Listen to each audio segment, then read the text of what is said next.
नमस्ते। मैं हूँ सपना खंडेलवाल, को-फाउंडर ऑफ देदीती फाउंडेशन और आज हम देदीती स्वाध्याय क्लब की तरफ से फिर से एक नया सेशन लेके आए हैं वाल्मीकि रामायण का। वाल्मीकि रामायण करते-करते हमें ऑलमोस्ट 1.25 साल हो गया है और हम लोगों ने काफ़ी कुछ कवर कर लिया है। अपनी इस जर्नी में हम लोग अब पहुँचे हैं युद्ध कांड में और युद्ध कांड का विवरण जब हम पढ़ते हैं तो एक्चुअली रोंगटे खड़े हो जाते हैं कि किस तरीके से एक पूरी विशाल सेना, पूरी की पूरी विशाल सेना को समुद्र के उस पार ले जाने में श्री राम कामयाब हुए हैं। So it is not fiction. Valmiki ji ने एग्जैक्टली डिस्क्राइब करा है कितने योजन का वो सेतु बनाया था, कितना चौड़ा, कितना लंबा, कितने दिन उसको बनाने में लगे, क्या कंस्ट्रक्शन मटेरियल था, क्या टेक्निक थी, किस तरीके से वो कार्य हुआ था। So one has to actually delve into the Valmiki Ramayana to understand the magnitude. और उन्होंने ये भी बताया कि कौन से वृक्ष उस टोपोग्राफी में, उस जियोग्राफी में थे, जहां से उखाड़ के, कैसे शिलाएं उखाड़ के, किस तरीके से समुद्र को पाट के और वो बना। तो अब हम जिस मुकाम पे हैं वहां पे पूरी की पूरी वानर सेना पहुंच चुकी है। कहाँ? लंका की तरफ पहुंच चुकी है।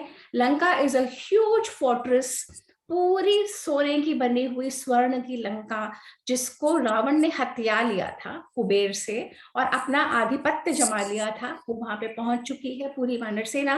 किस तरीके से श्री राम कह रहे हैं, देखो हम बहुत करीब आ चुके हैं शत्रु के, तो हमें अपनी व्यू रचना ऐसे रखनी है कि हम सब प्रोटेक्टेड रहें। So this shows the alertness. इतने अलर्ट हैं वो कि वो आगे पीछे दाएं बाएं कौन कैसे रहेगा, किसकी कैसी प्रोजेक्शन रहेगी, किस तरीके से उनकी मूवमेंट होनी है, कैसे उनको बेस जब सेटअप करना है, किस तरीके से उनको रखना है, जिससे कि वो अपने हर एंगल से कवर कर सके कि शत्रु उन पे अटैक नहीं कर सके।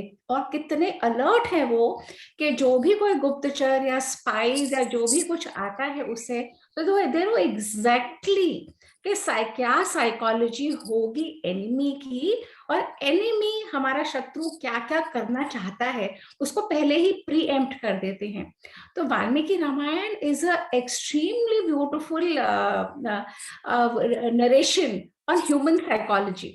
और इसीलिए ये जो हमारे देश का इतिहास है इतना वैल्यूएबल है। ये सिर्फ हमें फैक्ट्स और फिगर्स नहीं बताता, ये हमें एक लेसन देता है अपना लाइफ कैसे लीड करनी है और क्या क्या उससे ग्रहण करके हम अपना जीवन सुधार सकते हैं। तो अब मैं आशिमा को हैंड ओवर कर रही हूँ। आशिमा हमें उस पॉइंट से आगे ले जाएंगी जहां पे लंका तक सेना आ चुकी हो और अब किस तरीके से रावण की लंका में हो रहा है, रावण वहां पे क्या हो रहा है, यहाँ क्या हो रहा है, और अब आशिमा आपको बताएंगे। Over to you Ashima. Thank you Sapna जी।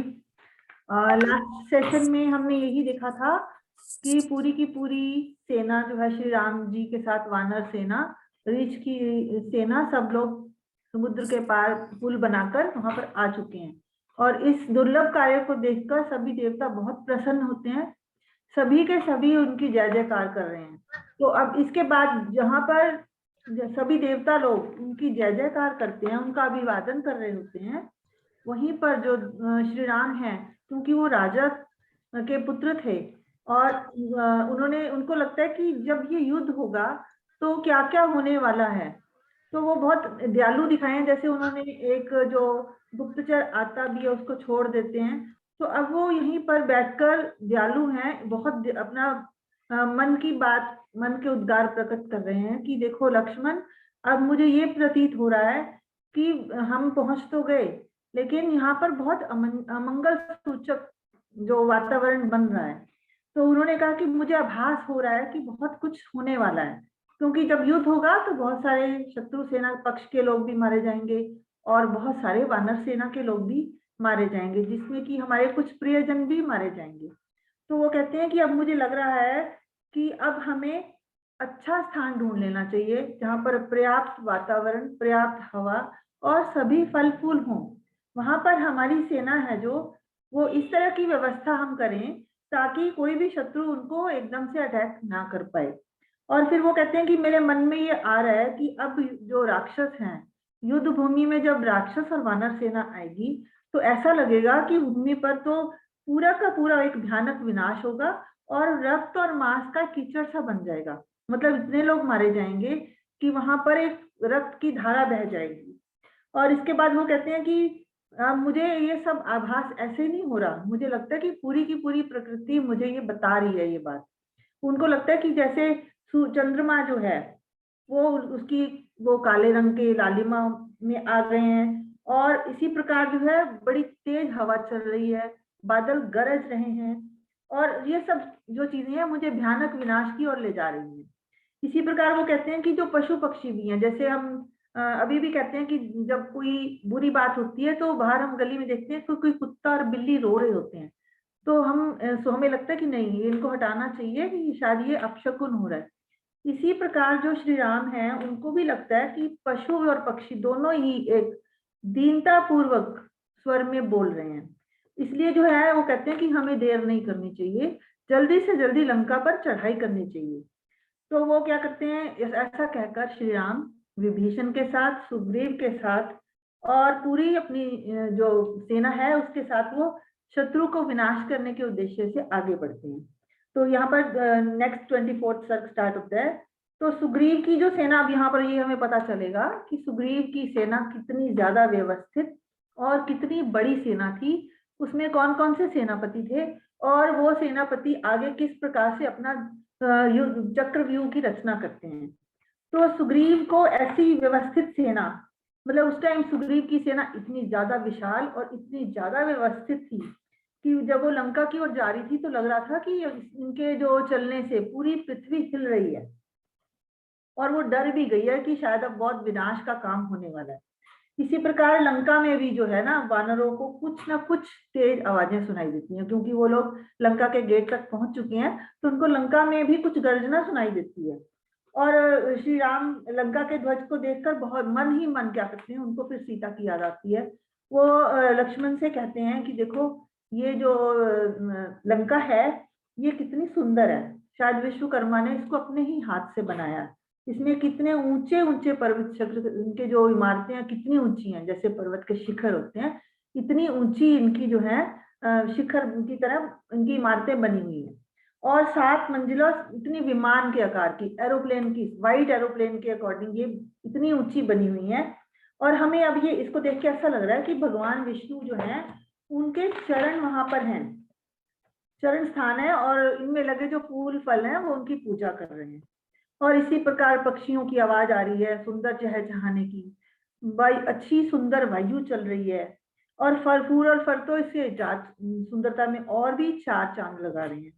तो यहाँ पर भी जो, लेकिन सीता जो है रावण की कैद में है, वो कुछ नहीं कर पा रही। हो सकता है वो इस तरह की उनको फीलिंग आती है कि सीता जो है, जैसे चंद्रमा चारों तरफ से घिर जाते हैं, इसी प्रकार जो है उनकी सीता भी राक्षसियों से घिरी हुई, डरी हुई, सहमी हुई होगी। तो ऐसा कहकर वो क्या करते हैं, चलो उसके बाद फिर वो कहते हैं नहीं, हमें शास्त्र विधि के अनुसार, शस्त्र विधि के अनुसार अपनी जो सेना का विभाजन करना चाहिए।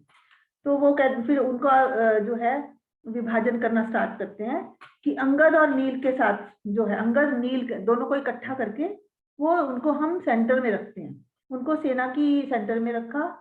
ऋषभ बानर भी सेना के लेफ्ट, दाईं ओर, राइट साइड, और गंध महादन सेना जो है, जो उनके बहुत बड़े सेनापति थे, वीर पराक्रमी थे, वो उनके लेफ्ट साइड खड़े हो गए। इसी प्रकार राम और लक्ष्मण जो हैं वो टॉप पे, मस्तक भाग में, मतलब अब ऊपर के भाग में वो दोनों रहेंगे, और सुग्रीव को उन्होंने वेस्ट साइड में खड़ा कर दिया। तो इस प्रकार जो है पूरा विशाल व्यू चक्र जो है पूरी सेना को उन्होंने बांट दिया। तो वानर लोग जो हैं इतने खुश और इतने उत्साहित होते हैं कि हमने लंका के पास आ गए, हमने अच्छा पुल बना लिया। तो बहुत उत्साहित होते हैं कि किस प्रकार हम जल्दी से जल्दी सीता माता को ले आए। तो वो लोग क्या करते हैं, पर्वतों के शिखर ही उठा लाते हैं और कभी वो बड़े बड़े वृक्ष लाकर लंका पे चढ़ाई शुरू कर देते हैं। तभी जो है इसके बाद जो शुक हमारा गुप्तचर, हमने देखा था कि रावण का जो गुप्तचर है वो आ गया था सेना, श्री रामचंद्र जी की सेना का पूरा मुआयना करने के लिए। तो ये सब देखकर जब इतना उन्होंने चक्रव्यूह की रचना कर ली तो उन्होंने शुक को छोड़ दिया। और शुक बानर जो है डर गया, डरा हुआ, सहमा हुआ, क्योंकि बानर सभी बानर सेना ने उनको बहुत बुरी तरह से पीटा था और वो डरा हुआ था। तो वो डर के मारे रावण के पास पहुंच गया और रावण शुक को देखते ही उसको हंसने लग गया। शुक को देख, अरे लगता है कि तुम्हारे तो सारे पंख ही नोच लिए वानरों ने और लगता है तुम्हें बहुत मारा पीटा गया है। तुम तो कहीं तुम उन वानरों के चंगुल में तो नहीं फंस गए, उसको क्वेश्चन करता है। तो शुक जो है पहले से बहुत डरा हुआ था इनकी सेना देखकर और पराक्रम देखकर। फिर वो कहता है कि महाराज, मैंने तो आपका मैसेज सुग्रीव को दिया था, क्योंकि वो सुग्रीव से संधि करने गया हुआ था। लास्ट सेशन में हमने देखा।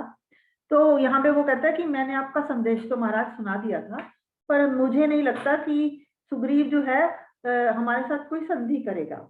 तो वो कहते हैं कि नहीं, जब मैंने संधि की बात की तो सभी वानरों ने क्या किया, मुझे आकर पकड़ लिया, मुझे मारने लगे, मुझे पंख नोचने लगे। और ये वानर तो बड़े ही क्रोधी हैं। ये श्री राम के साथ क्या, ये तो श्री राम के कार्य के लिए इतने उत्सुक हैं कि वो जल्दी से जल्दी जो है सीता को ले जाएंगे। तो वे लोग, आप सोच सकते हो कि समुद्र पर उन्होंने किस प्रकार पुल बांध लिया और उसे वो लांग कर अब अपने धनुष को, जो लंका को अपने धनुष से तिनके के समान उड़ा देंगे। राक्षसों का तो पता ही नहीं चलेगा कि कहाँ गए। इसी प्रकार वो कहते हैं कि सभी जो इतने विशाल काय बड़ी बड़ी वाले जो रीछ हैं, वो जो है वो पृथ्वी पर छा चुके हैं। वो अब हमारी और सुग्रीव की संधि तो पॉसिबल ही नहीं है, आप भूल जाओ महाराज। तो लेकिन वो क्या कहते हैं फिर कि सीता को फिर वो अपनी जो उन्होंने फील किया, तो वो अपनी परामर्श देता रावण को कि महाराज अभी भी समय है, आप सीता माता को लौटा दें। यदि मतलब वो कहते हैं कि तुम्हें, या फिर तुरंत अब जल्दी से जल्दी युद्ध करें ताकि वो हम एक निष्कर्ष पर पहुंच सकें। तो शुक की बात से रावण को बहुत गुस्सा आता है। वो कहता है नहीं, मैं, ये तो पॉसिबल ही नहीं है। इस टाइम तो मेरे साथ देवता, गंधर्व, किन्नर, पूरा संसार भी मुझे डरा दे तो भी मैं युद्ध से पीछे नहीं हटूंगा, मैं तो सीता को लौटाऊंगा ही नहीं। और जो मेरे फिर अपनी वीरता की डींग हांगने लगता है कि जो मेरे तेजस्वी वाहन है, वो वाहन तो श्री राम के शरीर को वैसे ही लहूलुहान कर देंगे। वो मेरे इतने तीखे वाहन हैं कि श्री राम तो युद्ध में मेरे से भाग ही जाएंगे, उनको तो मेरे वेग का अनुभव ही नहीं है। और मेरे जो वाहन है वो विषधर सर्पों के अनुसार हैं, जैसे वो शरीर में जाएंगे वो उनको लहूलुहान करके मार देंगे। और फिर कहता है कि उन्हें क्या पता कि मैं कितना बली हूँ, कितना पराक्रमी हूँ। मेरा एक धनुष तो मेरा धनुष तो वीणा की तरह है, जिसकी मैं एक टंकार बजाऊंगा और वो सारे के सारे जो है रणभूमि में सबको सब एक बार में ही मार देगा। फिर वो अपनी तुलना जो है और भी डींगे हाँकता है कि अगर युद्ध में इंद्र भी आ जाए, कुबेर आ जाए मेरा बड़ा भाई, वरुण आ जाए, या फिर स्वयं मृत्यु के देवता यमराज भी आ जाए, तो भी वो मुझे किसी तरह पराजित कर ही नहीं सकते। तो यहाँ पर जो है वही फिर से वही बात उजागर होती है कि विनाश काले विपरीत बुद्धि। अभी भी मतलब उसको ये नहीं समझ आ रहा कि पूरा का पूरा पुल लांघकर सारी विशाल सेना जो है श्रीलंका में पहुंच चुकी है, लेकिन अभी भी वो उसमें घमंड है। शायद जो है उसकी मृत्यु बहुत नजदीक आ चुकी थी, इसलिए भी वो ऐसा कर रहा था। और हमने शायद आगे हम जब महाभारत पढ़ेंगे तो उसमें हमें ये भी पता है कि ये रावण जो है, रावण और मेघनाथ दोनों ही किसी टाइम में विष्णु जी के पहरेदार हुआ करते थे। तो उनको ये श्राप मिला था कि आप राक्षस योनि में चले जाओगे, और उनको फिर ये भी पूछा गया था कि उनकी मृत्यु जो है किस प्रकार वो चाहते हैं, कि वो एक जन्म लेना चाहते हैं तो उनको नेचुरल डेथ मिलेगी, और अगर वो भगवान जी के से मरना चाहते हैं तो उनको राक्षस के 3 जन्म लेने पड़ेंगे। तो उन्होंने ये अडॉप्ट किया था, तो ये इनका दूसरा जन्म था यहाँ पर। तो इस प्रकार जो है वो आगे फिर रावण देखता है कि श्री राम की सेवा में बड़ा, वैसे तो अंदर से डर जाता है कि उसको लगता है इतना दुर्लभ कार्य कैसे उन्होंने समुद्र पर पुल को बांध लिया। तो कुछ सोच विचार कर वो अपने जो दूसरे मंत्री हैं शुक और सारंग, तो उन्होंने कहा कि देखो मुझे भी लग रहा है कि श्री राम ने जब पुल बांध लिया तो बहुत ही अनोखा काम किया, ऐसा काम बहुत ही मुश्किल से होता है, मुझे तो विश्वास ही नहीं हो रहा कि ऐसा भी काम हो सकता है। तो और सारी की सारी सेना जो है समुद्र के पार भी आ गई है। तो अब तुम ऐसे करो, तुम तो वहां जाकर आए हो, मुझे पूरी पूरी सेना की जानकारी दो कि उन्होंने विशाल समुद्र पर पहले तो पुल कैसे बांधा, और फिर वो जो है तुम जाओ और पता करो किस प्रकार से उन्होंने किया। तुम ऐसे करो, उनकी सेना में प्रवेश करो और ऐसा करना कि तुम्हें कोई पहचान भी ना पाए। उनकी ये पता करो कितनी वानर सेना है, उनकी कैसी शक्ति है, शूरवीर वानर और मंत्री कौन कौन है, और लक्ष्मण राम क्या चाहते हैं, उनके पास कैसे कैसे अस्त्र शस्त्र और पराक्रम हैं, कौन कौन उनके प्रधान सेनापति हैं। वो कहता जाओ और जल्दी से सकुशल लौट कर आना। तो रावण के आदेश पर ये दोनों क्या करते हैं, वानर सेना में प्रवेश करते हैं। वानर की सेना देख के वो एकदम से उनके रोंगटे खड़े जाते हैं, क्योंकि वो देखते हैं कि उसको गिनना तो दूर, उसके तो वो अंदाजा भी नहीं लगा पा रहे थे। हम ये ऐसा इसलिए भी था क्योंकि हमने जब रामायण शुरू की थी तो हमने देखा था कि श्री राम धरती पर एक पर्पज लेके आए थे, और उनकी हेल्प करने के लिए सभी देवता रीछों और वानरों के वेश में आते हैं। तो सभी जो देवता भी इसका मतलब श्री राम की इस टाइम हेल्प कर रहे हैं, तो सभी वानरों की सेना वानरों के वेश में, रीछों के वेश में, जिस तरह से भी युद्ध में हेल्प कर सके उस वेश में वो पृथ्वी पर आ चुके हैं। तो इस प्रकार जो ये सेना है, वो सेना इतनी विशाल थी कि वो पुल के स्टार्टिंग से लेकर पुल के एंड तक थी। कुछ लोग गुफाओं में रुक रहे थे, कुछ झरनों में, कुछ पर्वतों पे। तो इस प्रकार जो है पूरी की पूरी सेना कुछ इस पार थी और कुछ आ रही थी, और बहुत बड़ी बड़ी छावनी उन्होंने टाइप उसने डेरा बना लिया था, मतलब समुद्र की तरह विशाल थी वो। तो इधर जो विभीषण तो क्योंकि वो भी खुद भी राक्षस योनि से थे, तो उन्होंने जैसे ही इन दोनों को देखा तो इनको पहचान लिया कि ये तो रावण के गुप्तचर आए हैं। तो वो फटाफट उनको पकड़ते हैं और श्री राम के पास ले जाते हैं और बताते हैं कि ये शुक और सारंग हमारी सेना में हमारा भेद जानने के लिए और फूट डालने के लिए आए हैं। तो जैसे ही उनको पकड़ा जाता है और दोनों राक्षस बहुत बुरी तरह डर जाते हैं और उनके प्राण सूख जाते हैं। तो वो कहते हैं, नहीं, हाथ जोड़ते हैं श्री राम के आगे कि नहीं, हम दोनों तो हम तो गुप्तचर हैं, हमें तो रावण ने हमने कार्य करने के लिए आए हैं। रावण ने हमें बताया कि सेना की आवश्यक जानकारी हमें दो, इसलिए हमें आना पड़ा। तो श्री राम बोलते हैं, ठीक है, तुम ऐसे करो, तुम जाओ आराम से देखो, जो भी तुम्हें देखना है सेना के बारे में पता करना है, तुम आराम से पता करो। और फिर विभीषण को कहते हैं कि देखो, अगर इनको कुछ नहीं भी दिखाई दिया तो तुम साथ ले जाओ और इनको दिखाओ, तो तुम डरो मत। तुम्हें और फिर उनको भी आश्वासन देते हैं कि तुम्हें कोई नहीं मारेगा, क्योंकि इस टाइम तुम गुप्तचर हो और तुम्हारे पास कोई भी अस्त्र शस्त्र नहीं है। तो ये तो, लेकिन जो विभीषण है वो कहते हैं नहीं, ऐसा नहीं होना चाहिए, इनको मार देना चाहिए। लेकिन फिर भी श्री राम उनको दयालु प्रवृत्ति के होने के कारण और राजनीतिज्ञ होने के कारण उनको छोड़ देते हैं। तो अब फिर उन्होंने कहा कि जाओ विभीषण को, विभीषण श्री राम उनको कहते हैं शुक और सारंग को कि तुम अब ये तुम आ ही गए हो ना, तो तुम राक्षस राज को ये मेरा संदेश दे देना कि जिस बल के भरोसे तुमने सीता का हरण किया था, उस बल को अब मुझे दिखाना। अब तुम युद्ध भूमि में आना और हम आमने सामने आएंगे, और मैं कल ही तुम्हारी लंका पर अपनी चढ़ाई कर दूंगा। मैं तुम्हारी पूरी लंका को अकेला ही विध्वंस कर सकता हूँ।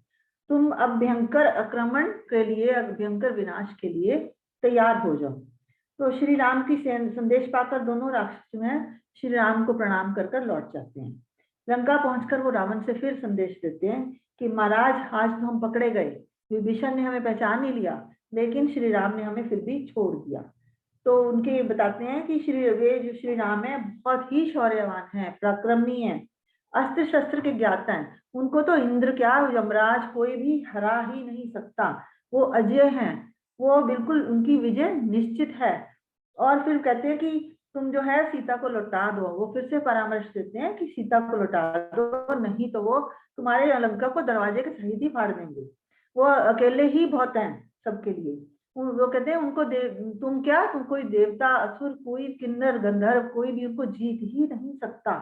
तो उनके सारे योद्धा इतने ज्यादा डेडिकेटेड हैं कि वो तो उत्साहित हैं कि हम कब हमें उनका काम करने का मौका मिले और सीता माता को कब से यहाँ से ले जाएं, और इसलिए हमें कोई लाभ नहीं है युद्ध का, हमें सीता माता को लौटा देना चाहिए।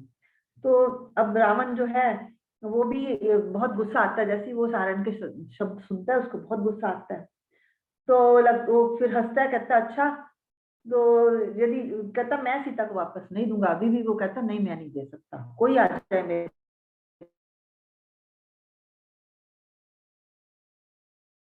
सामने। तो ऐसा लगा उन्होंने बहुत तंग किया, तुम डर गए और डर के मारे तुम सीता को लौटाने की बात कर रहे हो, मैं तो अजय हूँ, मुझे तो कोई मार ही नहीं सकता, मेरा कोई शत्रु मेरे सामने टिक ही नहीं सकता।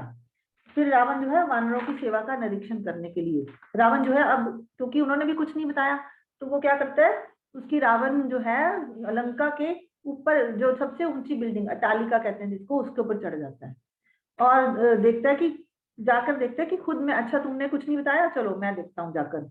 तो वो देखता है कि पूरी की पूरी जो है सारी समुद्र पृथ्वी वनों को देखता है और सारा प्रदेश में उसको हर जगह वानर ही वानर दिखाई देते हैं। इतनी अपार सेना देखकर एक बार वो डगमगा जाता है।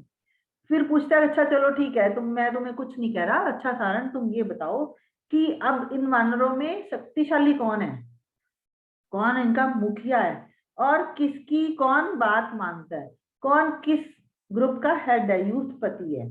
तो सारण उसको फिर एक एक करके सबके बारे में बताना शुरू करते हैं कि वो कहता है कि सबसे बड़ा है तो नील, नील सबसे ज्यादा पराक्रमी है, उसको पूरी सुग्रीव की सेना का मुखिया बनाया हुआ है। ऐसी जो अंगद है वो देखो महाराज, वो जो अंगद है वो अंगड़ाई ले रहा है, उसका शरीर पर्वत के समान है, वो युवराज भी है और अगर वो एक बार पूंछ पटक दे तो पूरी की पूरी दिशाओं में उत्पात मच जाता है। वो बाली का पुत्र है और ये महाराज का सुग्रीव का बहुत ही प्रिय है। तो ये बहुत पराक्रमी है। और हनु उसके बाद कहते हैं ये देखो हनुमान जी के बारे में आप जानते ही हो कि वो कितने पराक्रमी हैं, सीता की खोज वो अकेले करके चले गए और वो अंगद का अनुसरण करता है, मंत्री है सुग्रीव के। इसके बाद जो नल, नल जो है, नल ने ही सेतु निर्माण किया है सबसे ज्यादा। जो ये नल है ये इतना पराक्रमी है कि इतना इसको वरदान मिला हुआ है इंद्र की तरफ से कि इसने जो है सेतु निर्माण का काम सबसे आगे जाकर किया। और जो नल की सेना है उसमें 10 अरब 8 लाख पराक्रमी प्रचंड जो है वानर हैं, वो लंका को एक बार में कुचल सकते हैं।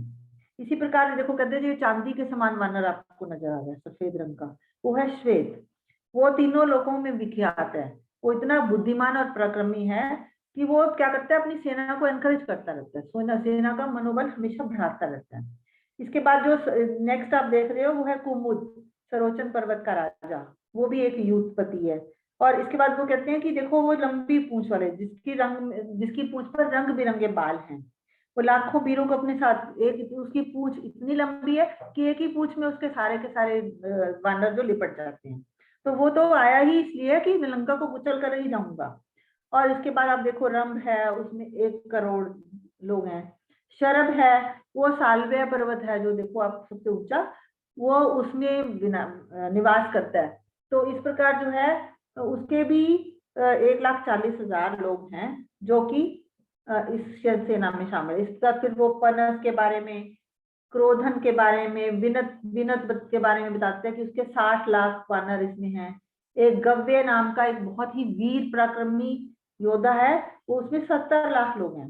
तो ये सारे के सारे जो संख्या वीर पराक्रमी तो मुझे ऐसे ही दिख गए जिसकी गणना, बाकी तो गणना इनकी बहुत ही असंभव है। इतनी विशाल और इतनी पराक्रमी बली सेना है महाराज की, मुझे देखते ही रोंगटे खड़े होंगे, मेरे लिए इनका अनुमान लगाना तो बहुत ही कठिन था। तो इसके बाद फिर वो जैसी वो बताता है कि मैं केवल आपको यूथपतियों का ही परिचय दे रहा हूँ और अगर मैं ये जो यूथपति इतने डेडिकेटेड है, इनको अपने प्राणों की भी परवाह नहीं है, ये लोग सिर्फ और सिर्फ श्री राम का कार्य करने के लिए उत्साहित हैं। और वानर और हजारों ये लोग क्या करेंगे, अब कैसे युद्ध करेंगे, ये लोग बड़ी बड़ी शिलाएं उठा लेंगे, वृक्ष उठा लेंगे और लंका पर आक्रमण कर देंगे। अब वो कहते हैं ये तो आपने सिर्फ वानरों के बारे में सुना है, अब इसके अलावा रीछों के बारे में भी सुनिए। रीछों का वर्णन के लिए उन्होंने बताया कि नील महामेघ काले रीछ ऐसे लग रहे, इतने थे जैसे हम बालू के कण गिन नहीं सकते। इतनी विशाल सेना थी रीछों की कि उसको गिनना एकदम बालू में एक एक कण को जैसे हम नहीं गिन सकते, इसी तरह रीछों की संख्या को गिनना भी असंभव था। और इनका नाम तो पता ही नहीं क्या क्या है। इसके भी जो इनका राजा है वो है ध्रुव, जो ऋक्षवान पर्वत पर रहता है। और उसी के छोटे भाई जो हैं जामवन, वो बहुत जामवन बहुत पर्वत का आकार के हैं, बहुत पराक्रमी है और बहुत बुद्धिमान भी हैं। और राजा जो है अपने बड़े भाई का अनुसरण करता है। इसके बाद जो है ये जो जामवन है, इसके बारे में तो ये भी प्रसिद्ध है कि इसने असुरों की जो देवासुर संग्राम हुआ था उसमें इंद्र की सहायता की थी। और इसी प्रकार जो है ये दंभ नामक वानर भी प्रसिद्ध युद्धपति है, वो भी इंद्र की सहायता के लिए गया हुआ था। इसी प्रकार सेनादन वानर भी ने भी इंद्र के साथ युद्ध किया, लेकिन वो इतना बलवान है कि उस इंद्र भी उससे पराजित हो गए। वो तो युद्धपतियों का सरदार ही है। इस प्रकार जो है क्रथन युद्धपति है जो जिसका की किन्नर सेवा करते हैं, वो इतना महान है कि लंका को एक सदमे में ही, एक बार में ही उसको विनाश कर सकता है। इसी प्रकार जो है गवाक्ष, प्रमाथ, केसरी, केसरी जो है हनुमान जी के फादर, वो और सभी वीर युद्धपति हैं। और काले लंगूर जाति के वानर जिनकी संख्या 1 करोड़ है और जिन्होंने की पुल बांधने में बहुत हेल्प की थी। और जो पर्वत के अंतिम शिखर पर आप देख रहे हो वो भूरे श्वेत, भूरे रंग के सफेद मुंह वाले वानर हैं। वे सब हिम्मत वाले हाथियों के समान हैं कि वो कभी भी इतने पराक्रमी और इतने उग्र हैं कि वो कभी भी कहीं भी जाकर अपना वेश भी बदल सकते हैं और हमला भी कर सकते हैं। तो इस प्रकार जो है शतबली, शतबहर और शतबली ये सारे युद्धपति हैं और सबके पास 2-2 करोड़ योद्धा हैं इसके अलावा। तो अब सारण के पश्चात शुक ने, अब ये तो सारण ने उनका परिचय दे दिया, फिर शुक भी क्योंकि गया था तो वो भी बोलते हैं कि राजन, जिन साल वृक्षों के समान वानरों को आप देख रहे हो ना, वे सब इच्छा अनुसार अपना रूप धारण करते हैं, इनका आप कुछ नहीं कर सकते। ये तो अपना इनकी संख्या आप सोचो 21 कोटि है, 21 कोटि, और सहस्त्र शंख और 100 वृंद हैं। ये सब देवताओं और गंधर्व की संतानें हैं, इनसे हमारा कोई भी कंपैरिजन हो ही नहीं सकता। और इनकी टक्कर लेना तो हमारे लिए सबसे बड़ी बेवकूफी होगी। तो ये महंत और द्विंद जो हैं, इनकी टक्कर का कोई योद्धा है ही नहीं। ये दोनों को तो ब्रह्मा जी से अमृत पान किया हुआ है, ब्रह्मा जी ने अपनी इच्छा से इनको अमृत पान करवाया था। तो आप ये जो इधर मंद है मत वाले हाथी की तरह जो देख रहा है, वो केसरी का पुत्र हनुमान के, हनुमान जी के बारे में फिर बताते हैं कि हनुमान जी के बारे में तो आपको कुछ बताने की जरूरत ही नहीं है, क्योंकि वो उन्होंने तो सीता की खोज अकेले ही कर ली और अकेले ही पूरी की पूरी लंका का नाश कर दिया था। और इनको पवन के, इनकी गति जो है पवन के समान है, इनको तो कोई जीत ही नहीं सकता। ये कभी भी वेश बदलते हैं, कभी भी अपना आकार बदलते हैं और कभी भी कहीं भी आ जा सकते हैं। तो इसलिए ये अकेला ही पूरी लंका को मसल सकता है। ये अकेला ही इतना दम रखते हैं कि वो सीता माता को वहां से ले जा सकता है। तो अब हनुमान के पास फिर वो केसरी के बारे में बताता है कि वो वेदों के ज्ञाता हैं, धर्मवान हैं, इनके वाण धरती और आकाश को भी भेद सकते हैं। वो क्योंकि हनुमान के पिता हैं और भी जो हैं बहुत ज्यादा शक्तिशाली हैं। अब लास्ट में उनके पास राम और लक्ष्मण बचते हैं, तो राम और लक्ष्मण के बारे में बताते हैं कि देखो वो जो सांवली सलोनी सूरत वाले हैं, जिनकी पत्नी को अब हर लाए हो, वो श्री राम हैं।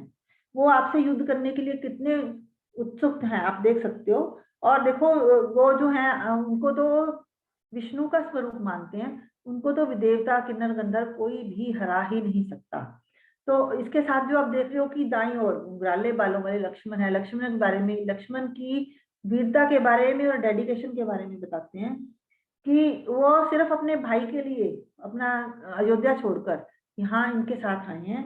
वो एक बहुत बड़े राजनीतिज्ञ भी हैं, उनको राजनीति का बहुत ज्ञान है और अपने भाई के हित में लगे रहते हैं। उसके लिए वो किसी भी टाइम कुछ भी कर सकते हैं, अपने प्राण तक भी दे सकते हैं।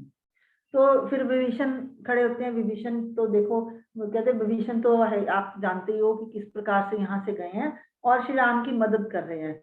उनकी सहायता से वो हम लोगों को पहचान लेते हैं और वापस भेज देते हैं। इसी प्रकार जो है अब वो भी आपसे नाराज है, क्योंकि वो आपसे नाराज होकर गए हैं, आपने उनकी इंसल्ट की है, तो वो भी जो है आपसे युद्ध करने के लिए बहुत उत्सुक हैं। और सुग्रीव जो है, सुग्रीव का महानता, सुग्रीव के बारे में आप सुन चुके हो। आप देखो सुग्रीव कितना बलवान, कितनी यश, कितना बुद्धि वाला व्यक्ति है। और इसके गले में जो सेना है वो आप देखो, सॉरी इसके गले में जो माला है, कमल की माला, 100 फूलों की माला है, वो तो श्री राम ने उनको बाली को मारकर सुग्रीव को भेंट दी थी, और ये इस लक्ष्मी का स्वरूप है। तो और इसके बाद वो बताते हैं कि देखो आपके भाई को भी रामचंद्र जी इतने शक्तिशाली हैं, उनको अपनी जीत पर इतना भरोसा है कि उन्होंने विभीषण का ताज तिलक भी कर दिया, उनको आपके सिंहासन पर बिठा भी दिया। तो महाराज जो है पूरी की पूरी सेना, पूरा एक ग्रह है, पूरा इतना बड़ा ग्रह है, तो आप तो या तो आप युद्ध छोड़ दो, या युद्ध की लालसा आप छोड़ सकते हो, नहीं तो फिर आपको क्या करना है कि शत्रु जल्दी से जल्दी युद्ध शुरू करो, ताकि आप विजयी हो, और क्षत्रिय जो है इसको मतलब आपको शत्रुओं के सामने नीचा ना होना पड़े, और आप विजयी हो। अब जब रावण बहुत ज्यादा घमंडी होता है, तो रावण जब, वैसे तो सब देखकर, सारी सेना देखकर और हनुमान जी के आने पर वो पहले से डरा हुआ होता है, लेकिन फिर भी अब जो है देखो कि जब अंदर से डर गया, और उसके ही जो मंत्री हैं श्री राम का बहुत बड़ा गुणगान कर रहे होते हैं, तो अब वो रावण ने सभी वीरों को देखा, तब अपने, और फिर अपने भाई को भी देखा उन्होंने कि उसका भाई जो है खड़े हुए हैं वहां पर, विभीषण को भी। तो कुछ देर तक वो एक बार विचलित हो जाता है, रावण डर जाता है अंदर से। तो उसके बाद वो कहता है कि उनको बहुत गुस्सा आता है, अब उसको बेबस हो जाता है, बेबस होने पर वो कुछ नहीं कर सकता, अब वो क्या करता है, सिर्फ गुस्सा ही कर सकता है। तो वो गुस्सा करता है, उनको बहुत डांटता है, अपने मंत्रियों को कहता है कि तुम्हारे जैसे मंत्री मेरे पास हो तो मुझे किसी की जरूरत ही नहीं है, तुम सभी मंत्रियों को तो राजा के साथ ऐसी बातें करनी ही नहीं चाहिए, क्योंकि वो कहता है कि जो है राजा को जो बात अच्छी नहीं लगती तुम कर क्यों रहे हो, और तुम अपने शत्रु पक्ष की प्रशंसा करे जा रहे हो, तुम तो युद्ध देखो, वो तो तुम्हारे शत्रु हैं और तुम्हें मारने के लिए आए हैं, और तुम उन्हीं की प्रशंसा करे जा रहे हो, ये बात तो बिल्कुल ठीक नहीं है। तो वो जो कहते हैं कि उसको कहता है कि तुम्हें तो राजनीति का कोई ज्ञान नहीं है, ऐसा लगता है कि तुमने जो ज्ञान प्राप्त किया था वो सारा का सारा वेस्ट कर दिया, और सभी, तुम्हें क्या करना चाहिए, सभी गुरुओं के बीच जो तुमने जितनी सेवा की, जितने तुम्हें आशीर्वाद मिले, आज लगता है कि तुमने सबके सब व्यर्थ कर दिए, तुम तो बहुत बड़े अज्ञानी हो, तुम मूर्ख हो। मेरे को तो ये लग रहा है कि मैं कितना शक्तिशाली हूँ कि तुम्हारे जैसे मंत्रियों के रहते भी मैंने जो है लंका को बचाए रखा, लंका को सुरक्षित रखा। तुम्हें तो मृत्यु का डर ही नहीं है, तुम्हें तो समझ नहीं कि अपने जो है शासक के सामने, अपने राजा के सामने इस तरह इतनी अशुभ और कठोर बातें कर रहे हो, तुम्हें जीने का हक ही नहीं होना चाहिए। तो ये कहता है कि देखो, वन में अगर कोई आग लग जाए तो फिर भी वृक्ष बच सकते हैं, लेकिन राजनीति ये कहती है कि अगर कोई भी मंत्री इस प्रकार की बातें शत्रु की करे, शत्रु की प्रशंसा करे, राजा को डराए, राजा के काम पर क्वेश्चन खड़ा करे, तो उसको तो राजदंड के अधिकारी बनना ही चाहिए। आज लेकिन मैं तुम्हें मारना नहीं चाहता, मैं तुम्हें मारूंगा तो नहीं, पर आज से तुम मेरे स्नेह से वंचित हो, मैं तुम्हें सभा में प्रवेश नहीं करने दूंगा, आज से तुम इस सभा प्रवेश के अधिकार से वंचित हो चुके हो। मतलब वो इतना फ्रस्ट्रेट हो चुका होता है कि उसको असलियत नहीं समझ आती, क्योंकि हर जो भी वहां सेना में जा रहा होता है, तो जो भी रामचंद्र की सेना को देखता है वो डर कर और वापिस आ जाता है। लेकिन सब रावण को समझाने की कोशिश भी करते हैं, लेकिन यहाँ पर लगता है फिर से वो बिल्कुल भी समझना नहीं चाहता। यहाँ पर मैं एक और बात शेयर करना चाहूंगी कि मैंने एक बुक में पढ़ा है, वाल्मीकि रामायण का पाठ नहीं है वो, कि जैसे ही सीता को रावण अपने पास लेके आता, शोक वाटिका में रखते हैं, तो उस टाइम सबको एक एहसास होता है कि अब शायद रावण की मृत्यु का समय बहुत दूर नहीं है, तो वो सीता की रक्षा के लिए डायरेक्टली कुछ नहीं कर सकते। तो एक बुक में लिखा था कि रावण जो है अपने किसी दूत को, रावण नहीं सॉरी, इंद्र जो है किसी दूत को अपने कुछ इस प्रकार की खीर देकर भेजते हैं जिससे कि सीता माता को कभी भूख ना लगे। तो ये वाल्मीकि रामायण में ये पाठ नहीं है, मतलब ये है कि अब यहाँ पर सभी के सभी वेट कर रहे हैं कि कब युद्ध स्टार्ट हो और कब किस रावण जो है मारा जाए। और फिर उसके बाद जो है तभी जो है वो अपने, जब ये सब हो जाता है, उनको बाहर निकाल देता है शुक और सारण को रावण। तो फिर वो कहता है कि आगे की राजनीति अपनी क्या स्ट्रेटेजी होनी चाहिए, वो आगे के लिए कुछ तैयारी शुरू कर देता है। तो वो फिर अपने अधिकारियों को ये कहता है कि जाओ तुम मेरे गुप्तचरों को मेरे पास लेकर आओ, क्योंकि फिर वो ये भी बताते हैं यहाँ पर गुप्तचरों की कितनी वैल्यू है वो ये बताते हैं कि अगर बुद्धिमान राजा किसी अच्छे गुप्तचर को कहीं काम पे लगाता है और वो गुप्तचर कोई एक समाचार लेकर आते हैं, तो जो बुद्धिमान राजा है वो उसके अकॉर्डिंग वो अपना एक्ट करता है, शत्रु की जो है आक्रमण के लिए तैयारी करता है। तो इस प्रकार जो है वो अपने गुप्तचरों को बुलाता है, क्योंकि उसके जो शुक और सारण है वो सिर झुकाकर प्रणाम करके और लज्जित होकर सभा से बाहर चले जाते हैं, और गुप्तचर उनके पास राजा का जय जयकार करते हुए रावण का आ जाते हैं। जैसे ही वो गुप्तचर आते हैं तो वो कहता है कि देखो, अब तुम्हें मैंने जितनी भी मेरे को जानकारी प्राप्त हो सकती थी मैंने कर ली, लेकिन अब आगे का पूरी की पूरी स्ट्रेटजी आपको ही देखनी है। आपको देखना है कि किस प्रकार गुप्तचर वहां शत्रु की सेना में आप जाओ और जाओ उसके आसपास जाकर उनकी पूर्ण गतिविधियों के बारे में पता लगाओ। तो इस प्रकार जो है वो जो है शार्दुल नाम का गुप्तचर आता है। शार्दुल उनको रावण की परिक्रमा करता है, उसको अभिनंदन करता है, और उसके बाद वो फिर उसी स्थान पर पहुंच जाते हैं। तो विभीषण फिर से उनको पहचान लेता है, और विभीषण ने उनको पहचान लिया और फिर उनको रावण से जाकर वो कहता है, उनको मैसेज देता है, भगा देता है उनको शार्दुल को कि जाओ भागो यहाँ से, और रावण को संदेश देता है कि अब जो है सुवेरु पर्वत के आसपास, सुवेल पर्वत के आसपास हम लोग पहुंच चुके हैं, तुम बता दो लंका में जाकर रावण को कि हम लोग इस पर्वत के निकट डेरा डाल चुके हैं, अब जो भी तुम करना चाहते हो तुम कर सकते हो। तो इस प्रकार ये आज का 29 शरद तक का चैप्टर कंप्लीट हो गया।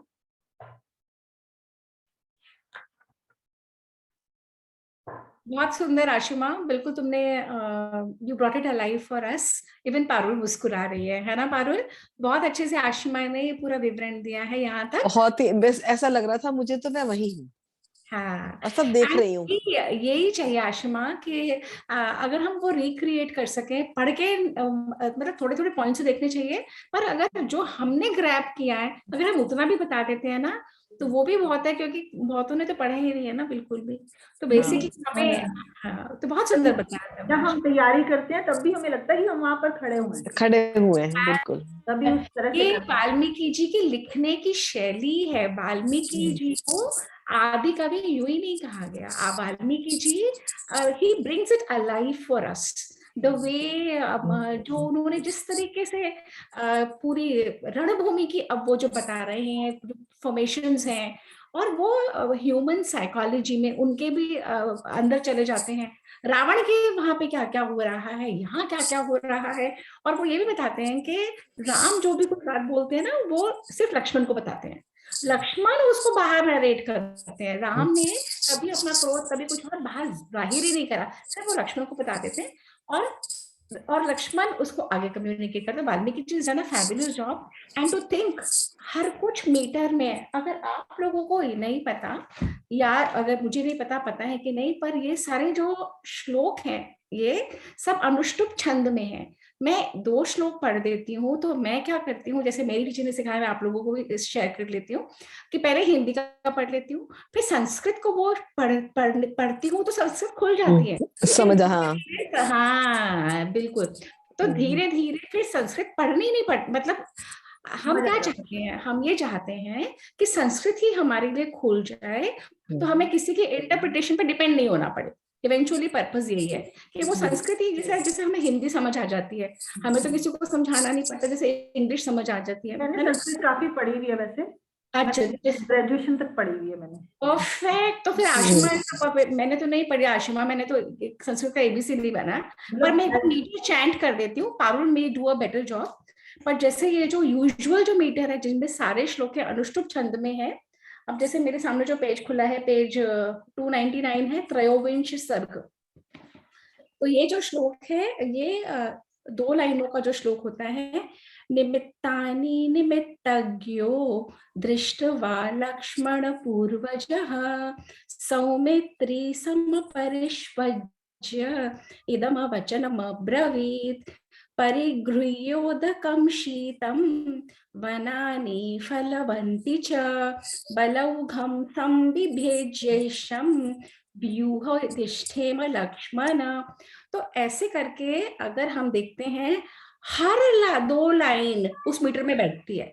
तो वो कवि जिसने लिखी है वो कविता के फॉर्म में कि कई लोग पूरी कंठस्थ कर लेते थे इसको, पूरी कंठस्थ होके हम तक पहुंची है।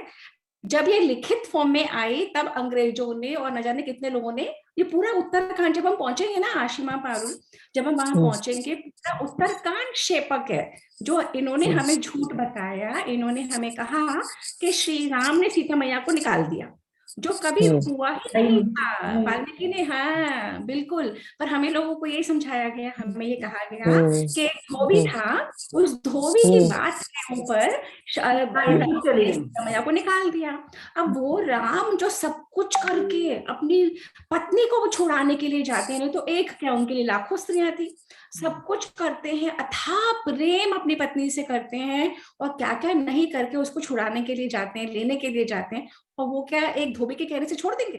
तो यहाँ ये पर एक बात और भी है, हाँ, जो अग्नि परीक्षा है उसको भी लोग बहुत गलत मानते हैं, क्योंकि हाँ, राम जी को जब वनवास के टाइम पता था तो हाँ। उन्होंने एक्चुअल सीता को अग्निदेव को समर्पित कर दिया था, पर अच्छा, अग्नि ये परीक्षा भी नहीं ना थी। आशिमा, ये भी मानस में है, वाल्मीकि जी ने नहीं लिखा है ये। अच्छा। वाल्मीकि जी ने तो अब एक्चुअली हम लोगों को सभी को, जब तक मैंने भी ये नहीं पढ़ी थी ना, क्योंकि मैंने भी मानस ही पढ़ रखी थी, तो मानस हमारे मन मस्तिष्क में है, वाल्मीकि रामायण नहीं है। तो वाल्मीकि रामायण में वाल्मीकि जी ने नहीं लिखा है कि एक माया सीता थी और जो अग्नि को समर्पित कर दी और वो वहां चली गई, इन्होंने नहीं लिखा है ये।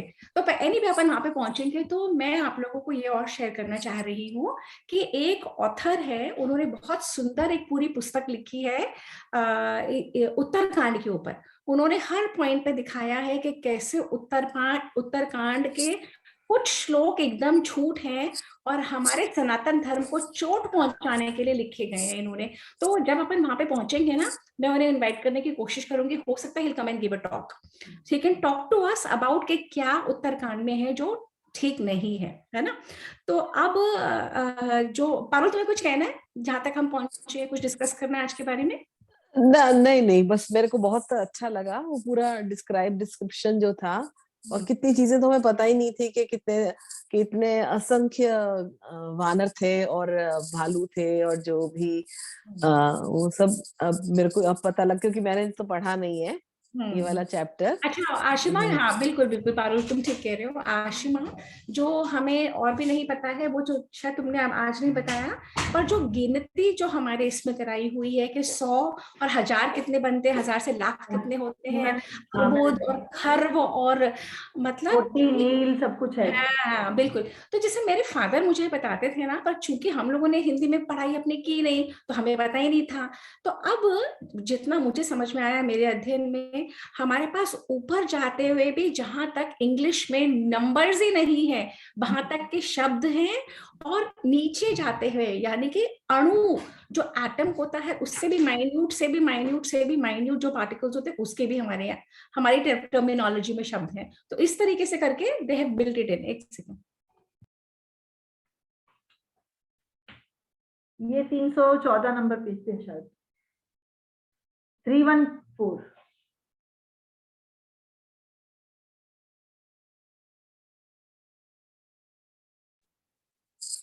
तो आशिमा आशिमा हाँ जी, करते तो हो। ये जो है ना, इस पे बताया हाँ, हुआ है कितनी संख्या है। ये अच्छा। 314 पेज पे है कि 100 लाख की संख्या को एक कोटि कहते हैं। एक बार पढ़ दो तुम आशिमा, एक बार वो पढ़ दो जो। हाँ, 100 मतलब 100 लाख जिसको हम करोड़ कहते हैं, ये कोटि कहते हैं। और 100 सहस्त्र कोटि को एक नील कहते हैं, या एक नील को एक शंख कहते हैं। और इसी प्रकार 1 लाख शंख को महाशंख कहते हैं। और उसको 1 लाख महाशंख को वृंद कहते हैं। मतलब पहले हो गया कोटि, फिर हो गया नील, फिर हो गया शंख, महाशंख, वृंद। उसके बाद महावृंद, वृंद के बाद और संख्या महावृंद। और उसके बाद पद्म, 1 लाख महावृंद को कहते हैं पद्म। और 1 लाख पद्म को महापद्म, और 1 लाख महापद्म को खर्व कहते हैं। खर्व, 1 लाख खर्व का महाखर्व होता है। और उसके बाद जो है महाखर्व को समुद्र कहते हैं। मतलब समुद्र की जो इतना पानी है उसको महाखर्व के साथ कंपेयर किया गया। और इसके बाद महोंग संज्ञा, कहते हैं महोंग संज्ञा दी गई है इसको। तो इस प्रकार जो है कोटि, 100 शंख, सहस्त्र महाशंख, 100 वृंद, सहस्त्र महावृंद, 100 पद्म, 100 महापद्य, 100 खर्व, 100 समुद्र, समुद्र एक समुद्र जितनी संख्या नहीं थी उनकी, 100 समुद्र, 100 महोग और 100 कोटि महोग सैनिकों से विभीषण तथा अपने सचिवों से घिरे हुए वानर राज सुग्रीव थे। तो हम सोच सकते हैं कि कितनी बड़ी संख्या, एक पुल के पास, मतलब वो पुल से एक कोने से दूसरे कोने तक पहुंच गई लेकिन खत्म नहीं हुई। तो बेसिकली कहने का ये मतलब, थैंक यू आशिमा, कहने का ये मतलब था कि हमारे शास्त्रों में हमारे पास काउंटिंग के लिए नंबर्स, न्यूमेरिकल्स, वो फिगर्स थी जो ये लोग करोड़ और मिलियन या 10 मिलियन पे ही खत्म कर देते हैं। इनकी वो पहुंच इतनी विस्तृत है नहीं। सिमिलरली हम लोगों में छोटे से छोटा सेंटीमीटर है, मिलीमीटर है, और उससे भी छोटे छोटे they had gone down to the अणु। तो जो एटम का जो डिस्कवरी हमें सिखाया गया कि जॉन डाल्टन ने की थी, वो एटम के डिस्कवरी अणु ऋषि कनाद ने करी थी। तो इस तरीके से जो हमारे ये लोग नॉलेज सिस्टम्स ले जाते गए हैं, और कैसे नॉलेज सिस्टम्स, ये लाइब्रेरी बर्न करने वाले लोग हमारे नॉलेज सिस्टम्स यहाँ से ले गए। अरबिक, जो हमें कहते हैं ना अरबिक न्यूमरल्स, ये सारे हमारे हैं, यहाँ से ले गए। तो अरबिक लोगों ने तो उन्हें कहा अल हिंद, मतलब हिंद से हम लाए हैं। पर जब अरबिक से लैटिन में ट्रांसलेट हुआ, उन्होंने हमको जो उन्होंने बताया था कि we are thankful to Al Hind people, वो हटा दिया। फिर लैटिन से बाकी लैंग्वेजेस में ट्रांसलेट। तो जब ये ट्रांसलेट होते चले गए, इन लोगों ने अपने मदर सोर्स को खत्म कर दिया, और फिर हमें बताया कि देखो हम तुम्हें दे रहे हैं न्यूमरल्स, हम तुम्हें दे रहे हैं ग्रेविटी। मतलब कि ग्रेविटी नहीं थी जब तक न्यूटन ने नहीं डिस्कवर करा। गुरुत्वाकर्षण, गुरुत्व की सारी जो है पाइथागोरस थ्योरम भी हमारा है, जो वो लोग ले गए। इस तरीके से अब बहुत सारे साइंटिस्ट डिस्कवर कर रहे हैं कौन सी चीज की ट्रेल कैसे बनती है, और जब वो ट्रेल यहाँ से वहां बन जाती है तो वो बीच का खत्म कर देते हैं, और वो फिर वो इंडिया को हटा देते हैं, और फिर बताते हैं कि जी हम हैं। और हम लोग कॉलोनाइज्ड रहे, और 70 सालों में भी हम लोग मेंटली कॉलोनाइज ज्यादा हो गए। हमारी भाषा इंग्लिश होने से हम अपने हिंदी और संस्कृत से खत्म होते चले गए। तो हम अपने रूट्स पढ़ा नहीं, और हम जो एक नेशन ऑफ लर्नर्स है, हमने पढ़ना लिखना छोड़ दिया। और जब हमने पढ़ना लिखना छोड़ दिया तो जो हमारा हाल होना था वो हुआ। पर अब बहुत जरूरी है अपने आप को पढ़ाई लिखाई से जोड़ के रखना। और पारुल, लगता था ना कि वाल्मीकि रामायण कितनी डिफिकल्ट होगी, पर देख लो हो ही गई ना। सब लोगों का साथ मिला, आशिमा जैसे लोग, नीलम हो गई, वन्नदी हो गई, तुम लोग, ऐसे ही एक से एक दिए जब जलते चले जाते हैं ना, और जो लौ जल जाती है, और अगर हम उतना ही अपना ट्रुथफुली करें जितना हमारे रीच में है, हर एक जना अपना अपना अपना योगदान करता रहेगा ना, तो हो जाएगा। हम में इतनी तो कैपेबिलिटी नहीं है कि हम मिलियंस को इन्फ्लुएंस कर सके, परंतु अपने दायरे में हम जिन जिनको कर सकते हैं उतना कर देना चाहिए। उतनी अपना अपने योगदान दे दिया हम लोगों ने, है ना। तो यही मैं एक चीज बताना चाहूंगी, जो तुम गुरुत्वाकर्षण का मैंने एक पढ़ा था, तो ग्रेविटी, गुरु क्या है? जो हमसे बड़ा है वो गुरु है, वो भले हमसे छोटा है या कोई भी है, वो गुरु है। तो गुरु वो एक बड़ी चीज है, जिससे जैसे अर्थ है उसके आसपास मून अट्रैक्ट होता है हमेशा। एक बड़ी चीज के साथ में जो होता है वो गुरुत्वाकर्षण के उसमें, एंड दिस वर्ड गुरुत्वाकर्षण is taken away as gravity. तो वो वर्ड वही है, वो गुरुत्वाकर्षण या गुरु, जो गुरु है वही गुरुत्वाकर्षण है, और वो वही ग्रेविटी है। कि आप बड़ी चीज से अपने आप को, छोटी चीज उससे अट्रैक्ट होती है। वो ज्ञान की हो या आपका आकार की हो, और या किसी और उस प्रकाश की हो। तो वो गुरु के जैसे सन है, उसके आगे दिया छोटा है लेकिन वो गुरु है उसका लाइट का। तो इसी तरह से ये वर्ड डराइव हुआ है, ग्रेविटी। Very well said. तो कई आजकल साइंटिस्ट एटिमोलॉजी पे भी काम कर रहे हैं कि ये वर्ड डिराइव कहाँ से हुआ है। तो जब हम ऐसे जाते जाते हैं ना, तो संस्कृत को 18th सेंचुरी तक ये लोग मदर ऑफ ऑल लैंग्वेजेस मानते थे। पर इन्हें ये बताना था कि हम तो देखो बहुत पुराने हैं, तुम तो बहुत नया देश हो। तो ये लोग हमारी टाइमिंग को और कम करते गए। फिर उन्होंने संस्कृत को सिस्टर ऑफ ऑल लैंग्वेजेस बताया। फिर उन्होंने संस्कृत को कह दिया नहीं, संस्कृत नहीं है तो हमारे ही शब्द तुम लोग। तो इन लोगों ने बहुत घालमेल करी है हमारे स्क्रिप्चर्स के साथ, हमारे शास्त्रों के साथ, हमारे सब नॉलेज सिस्टम्स के साथ, और एक एक करके परतें खुल रही हैं। पर हुआ क्या है, अंग्रेज तो मान जाते हैं, पर ये ब्राउन इंग्लिशमैन नहीं मानते। अब ये जो ब्राउन इंग्लिशमैन हम लोग हो चुके हैं, जो इतने कॉलोनाइज हो गए हैं, हम कहते हैं अच्छा सब कुछ, मतलब सब कुछ तुम्हारे इंडिया से ही आया है, जो देखो तुम बोल देते हो हमारे यहाँ से आया, जो देखो तुम। तो हमारे बच्चे, हमारे अपने जेनरेशन के लोग नहीं मानते। हमारे अपने जेनरेशन के लोग कहते हैं, मेरे तो घर में कहते हैं इसको तो कुछ हो गया। ये तो हर कुछ को इंडिया का, एंशिएंट इंडिया का हर कुछ को वो बताने को तैयार है कि हमारे से आया है, वेदों से आया है, वेदों से आया है। अब मेरे बच्चे, मेरे घर वाले तो यही समझते हैं। तो मैंने कहा आप समझते रहो, but you everybody will come to that कि ये डिराइव कहाँ से हुआ है। पर ये तब पॉसिबल है जब हम अपने नॉलेज सिस्टम से जुड़ते हैं, जब हम इनमें मीनिंग ढूंढते हैं, इनको सत्य मानते हैं। हमारे इतिहास को तो हम माइथोलॉजी मान लेते हैं, और जो इन लोगों ने हमें पट्टी पढ़ाई है उसको हम सच मान लेते हैं। तो हमारी प्रॉब्लम एक नहीं है, बहुत सारी। नहीं, जैसे हम लोग आजकल देख ही रहे हैं कि हमारा जो पीछे तमिल, जो कन्नड़ वाले जिनकी डेथ हुई थी पीछे, तो वो अपना एक लेके आए थे मूर्ति, वहां बाहर से लेके आए हैं। तो जैसे ये वैसे जो कोर्स हम कर रहे हैं, बहुत, मुझे तो बहुत मजा आ रहा है इसमें। पारुल, मैंने जो डाला था ना लिंक में, मैंने लिंक में डाला था टेम्पल्स का course, and I was so happy to see Ashima has also joined that course. It's a fabulous course. और तुम अपने जैन, उसमें जो जैन देवालय है, माय गॉड, हाँ अच्छा वो कोर्स है। हम लोग कर रहे हैं, आशिमा और मैं, और फ्राइडे सैटरडे संडे है, 1.5 घंटे का है, 7 to 8:30, एंड इट्स ब्यूटीफुल। तो जो जिसके समय में जो आ जाए, हैप्पी टू सी कि आशिमा में इतना साइंटिफिक है। मतलब मंदिर हमारे बिल्कुल ह्यूमन साइकोलॉजी से बिल्कुल ड्राइव हैं, ह्यूमन बॉडी के तरह बने हैं, और कितने ज्यादा, मतलब पुराने टाइम से कितनी साइंटिफिक चीजें हैं उस मंदिर में। ये आप तुम ना एक वो टॉक देखना जो मैंने टेम्पल्स पे दिया था, तुम वापस अब जाना यूट्यूब के ऊपर और ये टॉक देखना टेम्पल्स पे जब मैंने दिया था, क्योंकि मैं भी थोड़ी जानती थी ये सब, मैं भी तो सीखी हूँ ना, क्योंकि जब तक मैं वेद उपनिषद भी कर रही थी, पर जितने टॉक्स देने के, जैसे जब तुमको जो टॉक देना होता है, तुम पारुल ने जब टॉक दिया तो हमारी नॉलेज कितनी बढ़ जाती है, उतना हम करके फिर इतना सब बोल पाते हैं, लिखते हैं फिर इतना से ही बोल पाते हैं। ऐसे ही मेरी ये जो टेम्पल्स के टॉक से मेरे को फिर इंटरेस्ट, ऐसे ही इंटरेस्ट आता है, एक दूसरे से लॉ चलती है, कभी तुम हमसे सीखो।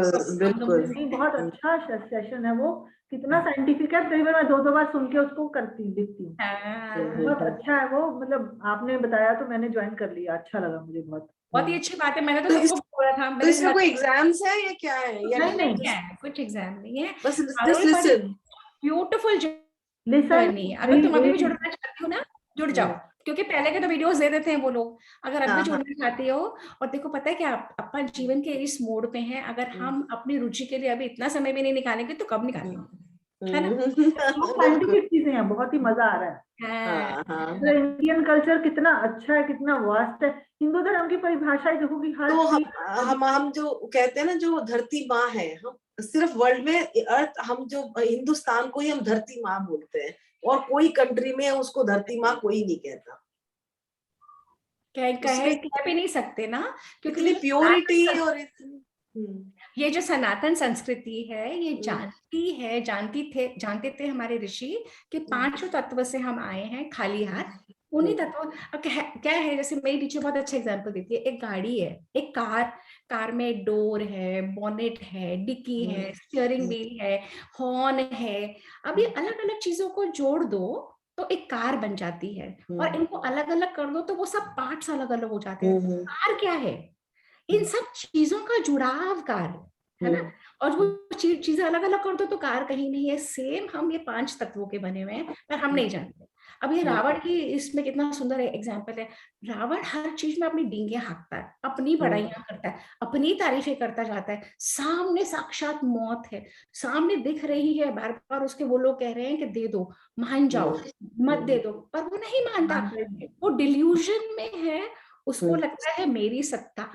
हम सब लोगों को यही लगता है, और हमें नहीं पता कि अपने पास कितना समय है किसके पास। आज रात को इस शरीर में सो के कल सुबह उठेंगे कि नहीं पता, और हम यूं ही टाइम जाया करते चले जाते हैं। जब हमें ये समझ आ जाता है कि हर क्षण प्रेशियस है, हर क्षण, और अकेले की यात्रा है, इस जन्म का ये परिवार, ये पति, ये बच्चे, ये घर बार, सिर्फ इसी जन्म का, अगला जन्म कहीं और, सब कुछ नया सिरे से। जब सब कुछ नए सिरे से, तो मैं उसके लिए तो काम करती नहीं, और इस पे यहाँ पे मरी मिटी जा रही हूँ, जो है ही नहीं मेरा। तो दिस इज जब ये समझ आ जाती हैं बातें, और बेस्ट पार्ट इज हमारे इतिहास, हमारे शास्त्र, हर कुछ में यही धर्म अर्थ काम और मोक्ष, तभी ये हमारा इतिहास मोक्ष शास्त्र भी है। इसके थ्रू भी हम वहां पहुंचते हैं, हम नाट्य शास्त्र के थ्रू भी वहां पहुंचते हैं, हम देवालयों के थ्रू भी मंदिर में भी यही है कि ये वाला पार्ट अर्थ काम मोक्ष सब कुछ है, उसके अकॉर्डिंग उन्होंने बताया था कि कैसे ये स्वाध्याय है, ये अध्यात्म है, ये मतलब सब कुछ पार्ट वाइज बना हुआ है। ये भी देखो साउथ में कितने डेडिकेटेड लोग हैं वो, कि उनको छोटे छोटे बच्चे भी उनको नॉलेज है, कमाल की ये बात है। हमारे नॉर्थ इंडिया में लोग नहीं इतना मतलब इंटरेस्ट लेते। हाँ, तो हमारे यहाँ जब मैंने इसका और अध्ययन करा तो पता ये लगा कि हमारे नॉर्थ में इतने जबरदस्त आक्रमण रहे हैं 800 साल से, साउथ तक आते आते वो बहुत, यहीं के लोगों ने इतना झेला।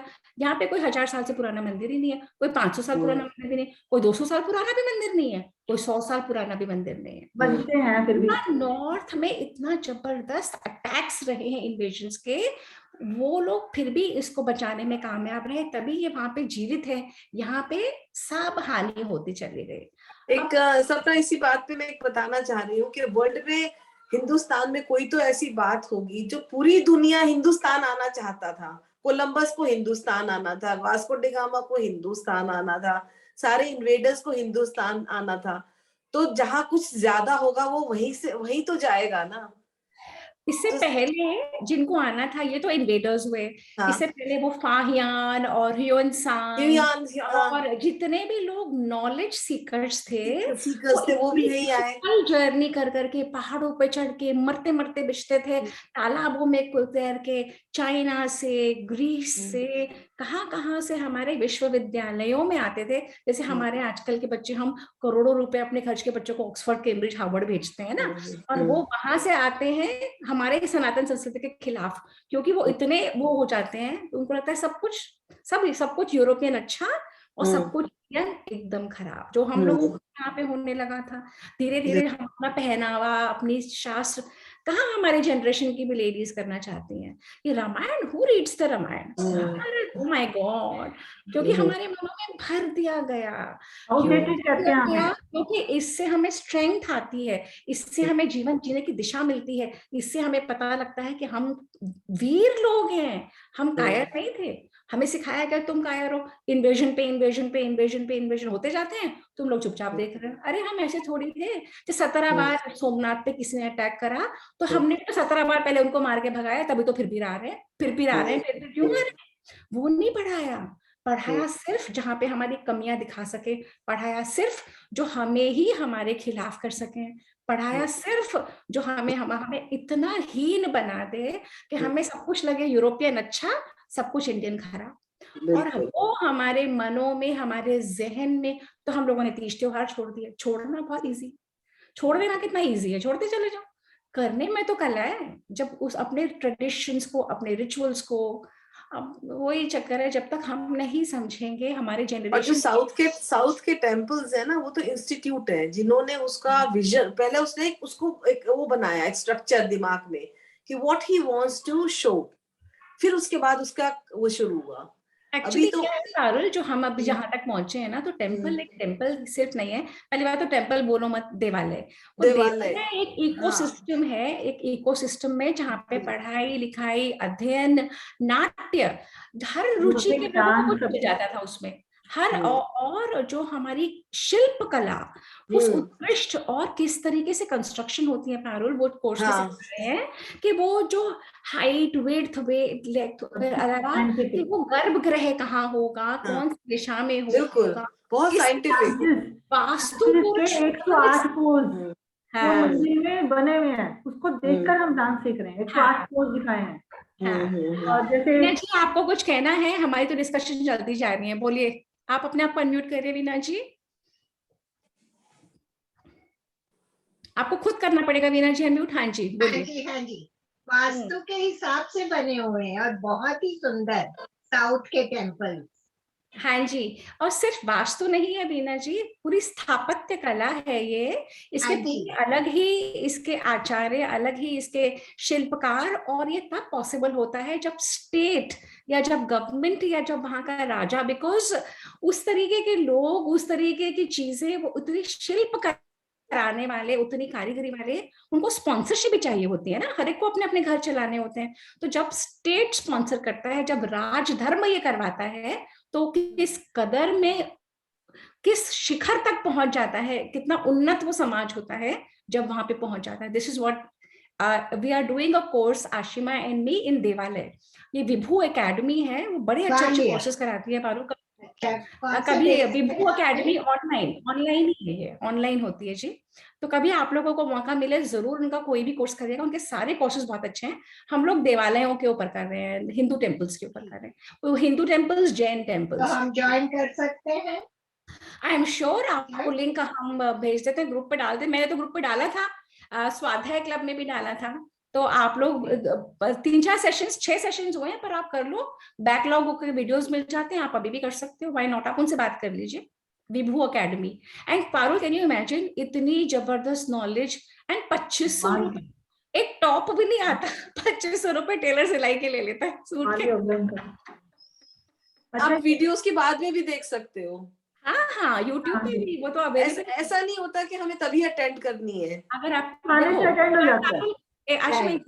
पारुल ने एक बात कही थी कि सपना, जो लाइव सेशंस होते हैं ना, उनकी एनर्जी कुछ और होती है। वो तो है, वो लाइव की तो कुछ और ही बात होती है। हाँ, और अगर कभी मिस कर दो तो रिकॉर्डिंग भेजते हैं, outstanding sessions, I highly recommend. तो जब पता क्या हुआ सपना जी, 25,000 कुछ को दिया कांदन को। हाँ जी, बीना जी म्यूट कर लीजिए। हाँ जी, हाँ आशिमा। मेरे साथ क्या हुआ कि मैं शादी में गई हुई थी, तो मैंने शादी को थोड़ा सा मतलब पोस्टपोन कर दिया, रूम में बैठ के पहले सेशन सुना, फिर मैं शादी में गई। देखो, रुचि की बात है, और रुचि कैसे लगता है जब हमें समझ आ जाता है कि हमारा समय बहुत प्रेशियस है और समय बहुत थोड़ा है, और हर रोज वो व्यय हो रहा है, हर रोज वो खत्म हो रहा है, और तो मिलेगा नहीं। तो अगर जब हम समझ आते हैं यहाँ से, है ना, तो उतनी उतनी विरक्ति जब हमें अपने आसपास के माहौल से हम लेने लग जाते हैं ना, तो हो जाती है जर्नी, उतना हमें ले लेना चाहिए, है ना। और आज के सेशन की एक लाइन मुझे बस जो समझ आई कि हम कह रहे हैं कि रावण ऐसे कर रहा है, उसको सब समझा रहे हैं, श्री राम समझा रहे हैं, लेकिन यहाँ पर फिर एक ही बात समझ आती है कि ईश्वर जो चाहता है इंसान वही करता है। अब क्योंकि उसकी मृत्यु नजदीक है, इसलिए उसको कोई बात समझ नहीं आ रही, और क्योंकि सारी कायनात कहते हैं ना उसके पीछे लगी हुई है उसको मारने के लिए, तो उसकी बुद्धि भ्रष्ट हो चुकी है, तो ईश्वर जो चाहता है वही करवा रहा है उससे। तो ये बात तो हमें समझ में आ गई, पर एट द सेम टाइम पुरुषार्थ भी उसी ईश्वर ने दिया है, उसी ईश्वर ने आपको उस सिचुएशन से निकलने की भी क्षमता दी है। तो जो वो क्षमता को देखते हुए भी ना देखे, गलती भी वो अपनी है। ईश्वर कहता है हर एक को मैंने सब कुछ दिया है, विनाश काले विपरीत बुद्धि तो है ही, परंतु वो क्षमता भी आप में ही है उससे निकलने की। चॉइस आपके ऊपर है, आपके ऊपर है कि इस 1 घंटे में आप क्या चूज करते हो, ये अटेंड करना चूज करते हो या स्क्रोलिंग कर रहे हो फेसबुक पे और व्हाट्सएप पे, चॉइस आपके ऊपर है ना। तो जो हम चूज कर लेते हैं, एंड उसी से जो हम डेली के चॉइसेस जो हम करते हैं, तो एक जीवन का एक लंबा एक वो बन जाता है बॉडी ऑफ वर्क। वो बॉडी ऑफ वर्क ही है जो हमारे साथ जाएगा। उस पर जब हम काम करना तभी शुरू कर पाते हैं जब हमें समझ आता है कि बहुत छोटा और बहुत क्षणिक जीवन है, और आज सिचुएशंस ठीक है, घर में कुक भी है, घर वाले भी ठीक हैं, सब कुछ सब जगह से चल रहा है, कल कुछ नहीं पता। तो आज भोग लो, आज उसे ले लो, तो जब जिसके जीवन में आता है आ जाता है, नहीं आता तो कोई बात नहीं। अपने यहाँ क्योंकि प्रॉब्लम कोई नहीं है ना, सिर्फ एक जन्म तो नहीं है, अनंत जन्म है, करते जाओ यात्रा। इसका सबसे बड़ा एग्जाम्पल तो श्री रामचंद्र है कि कहाँ उनका राज्याभिषेक होता है, वो तैयार हो रहे हैं, सब कुछ तैयारी हो रही है, और 1 सेकंड के अंदर उनको वनवास जाना पड़ता है। इससे बड़ा एग्जाम्पल तो कोई नहीं सकता, नहीं हो सकता। और जब श्री राम क्यों अनंत सदियों से याद किए जाते हैं, क्यों कितने लोग 3660 आए, ये मुगल आए, बाबर, हमर तोबर जो भी आए, 100-200 साल में सब कोई भूल जाता है, अगर याद भी करता है 500 साल, क्योंकि उनका चरित्र और उनका आचरण, उनका व्यवहार, वो जिस मर्यादा पर, जिस वैल्यूज पर जिए, आज भी हमारे लिए आइडियल हैं कि इस तरीके से एक मनुष्य को अपना जीवन जीना है, अगर वो जी सके हर आयाम में, तो उसी में क्षमता है वो भगवान बनने की। वही है ना? इन शब्दों के साथ आज समाप्त करते हैं। बहुत सारा ज्ञान हो गया। Okay, give me a second. तो यही है हमारे इतिहास की खूबसूरती। यही है कि हमारा इतिहास हम पढ़ते पढ़ते कौन से रेल्म से कहाँ पहुंच जाते हैं, और धर्म, अर्थ और काम की जर्नी करते हुए हमें एक मोक्ष की भी ललक लगती है। मोक्ष हम सबके लिए एक ऐसा वर्ड है जो अनहर्ड ऑफ है। हु वांट्स मोक्ष? नोबडी। मेरी आज की प्रॉब्लम खत्म हो जाए, मेरा जीवन थोड़ा सा अच्छा हो जाए, मेरे बच्चे मेरे घर बार ठीक रहे हैं, मोक्ष की किसको पड़ी है? बट जब तक हम समझेंगे नहीं कि हमारी वैल्यूज क्या है, और जब तक हमें पता नहीं है हमारी सनातन लिविंग हमें क्या सिखाती है, हम लोग कैसे एस्पायर कर सकते हैं, है ना? तो हमारे लिए बहुत जरूरी है अपनी खुद के ही शास्त्रों में झांकना, अपने खुद के ही इतिहास के पन्नों को खोलना, अपने स्वयं के ही शास्त्रों में देखते हुए अपनी लाइफ की दिशा मोड़ना। अगर हम एक बेहतर कल चाहते हैं तो हमें एक बीते हुए कल से शिक्षा लेके आज अच्छी तरह से जीना पड़ेगा, तो हमारा कल बेहतर होगा। इन्हीं शब्दों के साथ हम अगले सेशन के लिए आपको वेलकम करते हैं। अगले शनिवार को तो होगा ही अगले मंगलवार को तो स्वाध्याय होगा ही होगा। उससे पहले शनिवार को हम कर रहे हैं बच्चों के लिए, कहने के लिए तो बच्चों के लिए है Valmiki Ramayan, but it's a beautiful journey. और जिन लोगों को भी नहीं थोड़ा भी ज्ञान है या नहीं है, जरूर जुड़े। आप जो बच्चों की वाल्मीकि रामायण सेशंस हो रही हैं उनमें we are building up right from, यहाँ पे तो हम युद्धकांड में पहुंचे हैं, पर वहां पे हम राइट फ्रॉम स्क्रैच बिल्डअप कर रहे हैं। पिछली बार हमने देखा था यक्ष कौन है और राक्षस कौन है, और अब हम देखेंगे कि रावण की उत्पत्ति कैसे हुई। तो आई हाईली रेकमेंड कि आप हमारे वो सेशंस पे ज्वाइन करें। और देदिति स्वाध्याय क्लब की तरफ से मैं आप सब लोगों को धन्यवाद देती हूँ, आप लोग जुड़े, एंड थैंक यू। और आशिमा, बहुत सुंदर तरीके से आपने आज का सेशन कंडक्ट किया। Thank you so much. Thank you. Hariom.